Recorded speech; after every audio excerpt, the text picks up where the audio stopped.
It takes one to know one, and that saying holds true no matter who or what you're talking about.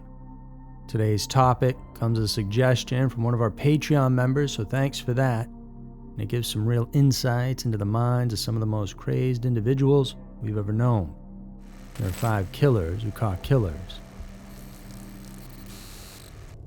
Number 5, David Gore. For a couple of years, the people of Indian River County on the east side of Florida were on high alert. It was the early 1980s when within a 2-year span, 6 women and young girls vanished from the area, the disappearances seemingly random. Families of the victims were torn apart by the grief, while the monster behind these heinous acts moved undetected. That is, until the day David Gore was arrested. When Gore was apprehended in the summer of '83, he was literally caught in the act. It happened on July 26th, while he was with his last 2 victims, 17-year-old Lynn Elliott and 14-year-old Regan Martin. The pair had been hitchhiking when Gore picked them up and then brought them back to a house that his parents owned. He separated the 2 into different rooms and tied them up while preparing to have his way with them. While he was busy with Martin, Lynn managed to break free enough where she could make a run for it. She burst out of the house, totally naked, and headed for the driveway as she made her way towards the road. Gore heard the commotion and took chase. Terrified, Lynn stumbled and fell, allowing enough time for Gore to catch up with her, at which point he began dragging her back towards the home. But there was no way that she was going back in there. She started fighting and screaming for her life. And so much so that out of fear of someone else hearing them, Gore pulled out his gun and shot her twice at point-blank range. And when he looked up, that's when he saw the neighbor's son, who was riding his bike. And that boy had seen it all go down. The kid sped off, the police notified, and after a 90-minute standoff, they were able to apprehend Gore and save Martin's life, who they found in the attic handcuffed with electrical cords wrapped around her ankles. But here's the thing. Gore wasn't just a lone predator. His cousin, Fred Waterfield, was his partner in this nightmare. And together, they called themselves the Killing Cousins. They had been on a spree of kidnapping, assault, and murder that spanned nearly a decade. Only this time, the authorities had no idea. On the day that Gore got caught, Fred was actually with them when they picked up those 2 girls. However, Fred's sister had seen him during the drive, which spooked him. And once they got to the house, he just up and left, leaving Gore to work solo that day. And Gore was a twisted individual, but he wasn't an enigma. He enjoyed the power he held over life and death. He liked being in control. So it took some time, but eventually he began to talk. Perhaps it was the pressure of the upcoming trial, or maybe it was the lure of a plea deal to avoid the electric chair. And whatever his motivation, one by one he led authorities to remote locations scattered across the Floridian wilderness. The detectives followed him into desolate orange groves, murky canals, and dense underbrush. Each site was a macabre snapshot of the Killing Cousins' sadistic exploits. Bodies were found, and some barely recognizable, reduced to skeletal remains by time and the elements. All the while, Gore was meticulous in recounting the details of each abduction and each murder, his voice devoid of remorse as he described how he and his cousin lured women into their car or trapped them at gunpoint. He spoke of the thrill they felt and the power they wielded with a grotesque pride. In the end, these revelations were the final nail in the coffin for both him and his cousin. And Waterfield was convicted of 2 killings and thus sentenced to 2 life sentences. And Gore's last act of so-called cooperation did nothing to erase the horrors he had inflicted. And so, in 2012, after nearly 3 decades on death row, he was executed. Well, in his final statements laying down on a gurney, David Allen Gore, speaking to the victim's family, asked for forgiveness, saying he's a changed man. He said he didn't fear death, and just 10 minutes after those final words were spoken, we watched David Allen Gore slip away. Number 4. Ted Bundy catches the Green River Killer. In the Pacific Northwest in the early 1980s, bodies were piling up along the Green River in Washington state, and authorities were scrambling to find the predator responsible. The killer's crimes were vicious, and his body count rising at an alarming rate. By the summer of '82, he had claimed his first 5 known victims. Within weeks, that number had climbed to nearly 24. The press dubbed the man behind these heinous acts the Green River Killer, but the authorities couldn't pin him down no matter how hard they tried. As the investigation dragged, detectives found themselves grasping at straws. The killer targeted young women, many of whom were vulnerable and on the fringes of society, runaways and ladies of the night types. Whoever he was, he knew how to cover his tracks, leaving behind little more than the lifeless bodies of his victims. Desperate times called for desperate measures, and so the investigators turned to an unlikely source for help, another monster already behind bars, Ted Bundy. Bundy was, as you know, a charming and sadistic serial killer who had terrorized the nation in the 1970s. When he was finally captured in '78, it brought a temporary sense of relief to the American public. But in the years since, he had been biding his time on death row, maintaining his innocence while simultaneously hinting at the horrors he had committed. In 1984, with the Green River Killer case growing colder, detectives needed insight into the mind of a serial killer, and who better to ask than one of the most notorious ones in history. Detective Robert Keppel and David Reichart approached Bundy, hoping he could provide a glimpse into the killer's psyche.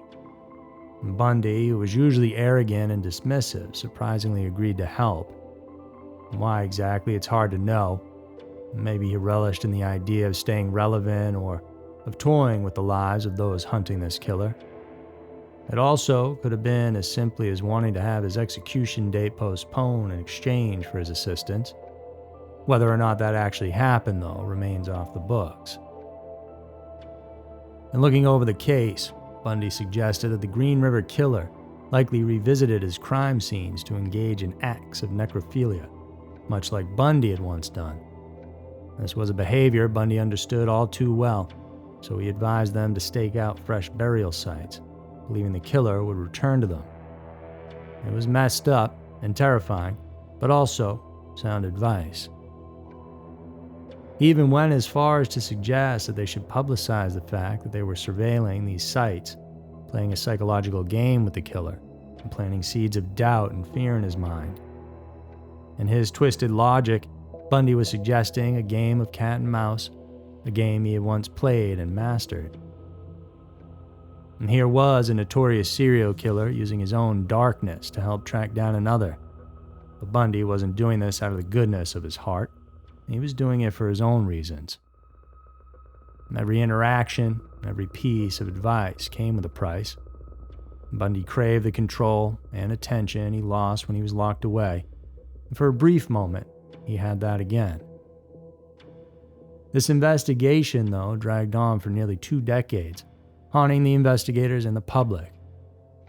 It wasn't until 2001, with the advancement of DNA technology, that Gary Ridgway was finally identified as the Green River Killer.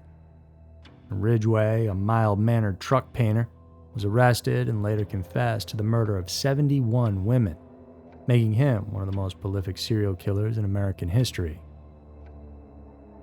In the end, it wasn't Bundy's insights that led to Ridgway's capture. It was science, something far less dramatic but infinitely more reliable. Yet Bundy's role in the case remains an interesting footnote. A moment when one of history's most infamous killers tried to outwit another. For the detectives, Bundy's involvement was both a psychological burden and a necessary evil. Does that mean ultimately you want to get involved in the criminal justice system? Well, the funny thing happened to me on the way to labor law class one morning. I got 2 weeks in the spa, and yes, I intend to complete my legal education and become a lawyer and be a damn good lawyer. I think things are going to work out. That's about all I can say. And Ted Bundy was executed in 1989, having never seen the capture of the Green River Killer. And as for Gary Ridgway, he was sentenced to life in prison without parole. where he still sits at the age of 75. Number 3, the vigilante killer. Pedro Rodriguez Filho wasn't just another killer and stands as an anomaly in the world of true crime. Yes, he was a man who murdered many, but not out of mindless rage or for personal gratification. He did it to make the world a little less evil with each life he took, or so he claimed. Born on a farm in Santa Rita do Sapucaí, Brazil, Pedro's father was a cruel man with a vicious temper. He would often beat his wife, leaving young Pedro to witness horrors no child should ever see, and something the boy wouldn't stand for. It's actually been said that Pedro's desire for retribution was actually sparked before he was even born. And his skull was deformed due to a beating his mother endured while she was still pregnant with him. Violence, it seemed, and perhaps revenge, were woven into the fabric of Pedro's existence. And so, at the tender age of just 14, Pedro committed his first killing. And it wasn't a random act of violence. No, this was cold and calculated.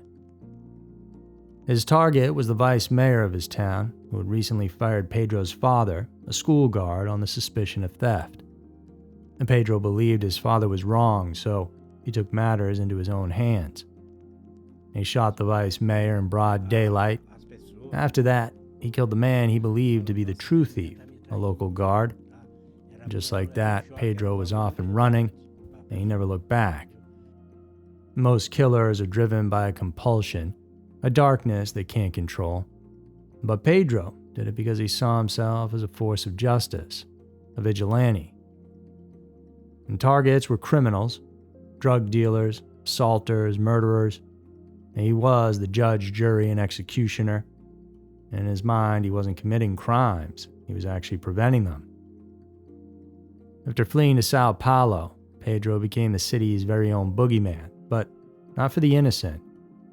If you were a criminal, though, you had every reason to fear him. By the time he was arrested at the age of 19, Pedro had already claimed the lives of over 10 people, and that was just the beginning. His time in prison only fueled his twisted sense of justice. Most inmates fear prison for the dangers that lurk within its walls, but Pedro, well, he thrived, and in fact killed over 40 fellow inmates while incarcerated. Each one was a criminal that in his eyes deserved to die. He even killed his own dad in jail, stabbing him 22 times. And then in a final act of chilling symbolism, he carved out his father's heart and took a bite. And Pedro wasn't just eliminating criminals, he was making a statement. Evil begets evil. By his own warped sense of morality, he targeted gang members and literally helped reduce crime. And authorities took notice, seeing that the areas where Pedro operated saw a noticeable decrease in criminal activity. The message was clear: you commit a crime and you just might end up on Pedro's list. In a weird way, he did the work the authorities couldn't or wouldn't do. He infiltrated the dark underbelly of the criminal world, a place where the law often failed to reach. To some he was a hero, a necessary evil, and to others he was a monster. Perhaps he was both. When he was finally released in 2007, having served 34 years, maximum sentence under Brazilian law at the time, Pedro walked out of prison not as a free man but as a legend. He actually started his own YouTube channel that did pretty well, called Pedrinho Ex Matador, where he claimed to have given up on vigilante justice and commented on modern crimes and how the underbelly of society operates. In the end, officially, he has 71 counts of murder under his belt, but he claims that the number is actually over 100. At the age of 68, while out walking, Rodriguez was killed in a drive-by shooting in 2023, and no suspects have ever been apprehended. Number 2, the killer who wrote the FBI's playbook. To understand how Edmund Kemper, one of the most terrifying serial killers of the 20th century, became the unlikely catalyst for change within the FBI, you need to start at his childhood. Kemper was born in 1948, and almost immediately the warning signs were there. At the age of 10, he was already displaying deeply troubling behavior, mutilating and decapitating his sister's dolls and developing a fascination with death. It wasn't long before his macabre curiosity turned deadly. At the age of 15, Kemper got into an argument with his grandmother, at which point he retrieved a rifle his grandfather had given him, went into the kitchen and shot her in the head and then the back twice. The last words supposedly were, "You better not be shooting at those birds again." His grandfather returned shortly after from a trip to the grocery store, and Kemper met him outside where he shot him dead right there in the driveway. When asked why he did this, Kemper's chilling response was, "I just wanted to see what it felt like to kill Grandma." Institutionalized for these crimes, he was diagnosed as a paranoid schizophrenic. Yet despite his disturbing psychological profile, he was released at the age of 21. The system believed it had done a great job and rehabilitated him, but it had merely set the stage for his next chapter. In the early 1970s, college girls in California began disappearing without a trace. Little did they know that Kemper was behind the wheel, using his imposing 6'9" frame and his remarkable intelligence to lure in his victims. Being only in his early 20s at the time, he was the perfect predator, blending into campus society, preying on young women, and then dismembering their bodies in a series of grisly acts. Even though as more and more girls went missing and there was talks of a serial killer on the loose, Kemper was able to make it appear like he was harmless, and so girls just kept getting into his car, only to meet a brutal end. By the time Kemper turned himself into the police in 1973, he had murdered and dismembered 10 people, with his last kills being his own mother and her friend. It was this very surrender that made him unique. Unlike most serial killers who fight as hard as they can not to get caught, Kemper walked into the station and confessed to everything. It was as if he knew what he was doing was wrong, and yet the only way he could stop was if he were behind bars. During his time in custody, Kemper began to relax, knowing the temptation had been removed from him, so he began talking, really talking. He described his crimes with a clinical detachment, offering insights into his psyche that law enforcement had never heard before. Well, I'm not an expert. I'm not an authority. I'm someone who has been a murderer for almost 20 years. It isn't that impossible in this society. It happens. Are there more people? They didn't give up. How many? She didn't give up. I did. I came in out of the cold. The FBI took notice. The special agent, Johnny Douglas, a pioneer of the FBI's behavioral science unit, saw in Kemper an opportunity, a chance to peer into the mind of a serial killer in a way that had never been done before. And Kemper became one of the first serial killers to be interviewed in a groundbreaking project that sought to understand the motivations and patterns behind such criminals. Through these interviews, the FBI began to develop criminal profiling, a revolutionary technique aimed at identifying behavioral patterns and predicting future actions of serial offenders. Kemper's detailed accounts of his fantasies, his methods, and his motives provided the raw data that would become the backbone of modern criminal profiling. His intellect and articulate nature made him an ideal tutor of sorts. He taught the FBI how killers like him think, how they operate, and most disturbingly, how they view the world around them. In his mind, Kemper was not only a killer, but also an expert in the art of murder. And from him, the FBI perhaps most importantly learned that monsters can wear a mask of normalcy, that they can blend into society while harboring unspeakable desires. Ed's insights helped the FBI to build psychological profiles that have been crucial in solving some of the most complex criminal cases since then. And so, in a twist of irony, Kemper's legacy is not just one of horror, but also one of education. Number 1. The Killer's List of 10. It was a list, just a simple, handwritten list of 10 names. A nondescript piece of paper that at first glance looked like something anyone might scribble in a moment to get their thoughts out.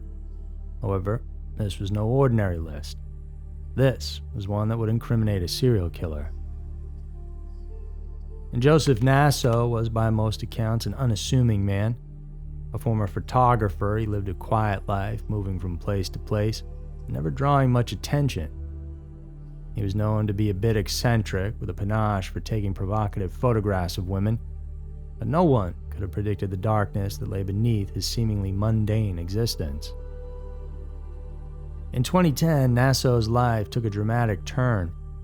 At the age of 76, he was arrested for violating his probation after a routine check revealed a stash of firearms. This minor infraction would open Pandora's box because, during a search of his home, authorities stumbled upon a trove of disturbing items. Binders filled with photographs of women in various stages of undress, often posed as if lifeless. And then they found it, that list. And there's a list of 10. We did not know what the list was. Is it just the ramblings of an old man? It was neatly written, each line describing a woman in vague terms with a location and date. It was titled List of 10. And at first, investigators couldn't make sense of it. Some of the entries were cryptic, like girl near Lagunitas, while others were chillingly direct, like girl from Mount Tam. It was a puzzle, but it felt important, significant in a way they couldn't quite place. As they dove deeper, the horrifying truth then began to surface. Each entry on that list corresponded to a woman who had been murdered. The more they investigated, the more they realized that this list was not just a series of random notes. It was a methodical, calculated roadmap of a killer's decades-long spree. The names on Naso's list match cold cases that have baffled investigators for years. One by one, they connected the dots. For example, 18-year-old Roxine Ashby, her body found in Fairfax, California, having been strangled in 1977. And Pamela Parsons, a waitress, was found dead in Yuba County in 1993. And 31-year-old Tracy Tafoya was found strangled in a cemetery, also in Yuba County in 94. Each name had been lost in time, filed away as an unsolved mystery. Now, with this paper in hand, it was clear they were all connected. 1 to 10, girl from here with a location, and they don't know what it is. It was clear that it was a massive undertaking to try to track down all of Naso's victims. But how had Naso managed to fly under the radar for so long? Well, it was his life of transience, his ability to blend in, that allowed him to evade capture. He lived a double life, moving from state to state, leaving a trail of death behind him. And always, he documented his actions in that list, a trophy that he could revisit whenever he pleased. During his trial, he acted as his own attorney, calmly explaining the entries as though they were nothing more than trivial anecdotes. He dismissed the evidence, argued with the prosecutors, and even mocked the court. To him, the list was nothing more than a hobby, but to everyone else, it was a confession written in cold, detached handwriting. Ultimately, it was the key piece of evidence that sealed Naso's fate. In 2013, Joseph was convicted and sentenced to death. His list had come full circle. It began as his silent boast, and it ended as the testimony that spoke louder than any witness. And today, at the age of 90, the killer, who incriminated himself with a list of his own making, still sits on death row. So there were 5 killers who caught killers. And thank you so much for tuning in today. Hope you all stay safe out there and don't get into cars with strangers. I'll see you over in the next one.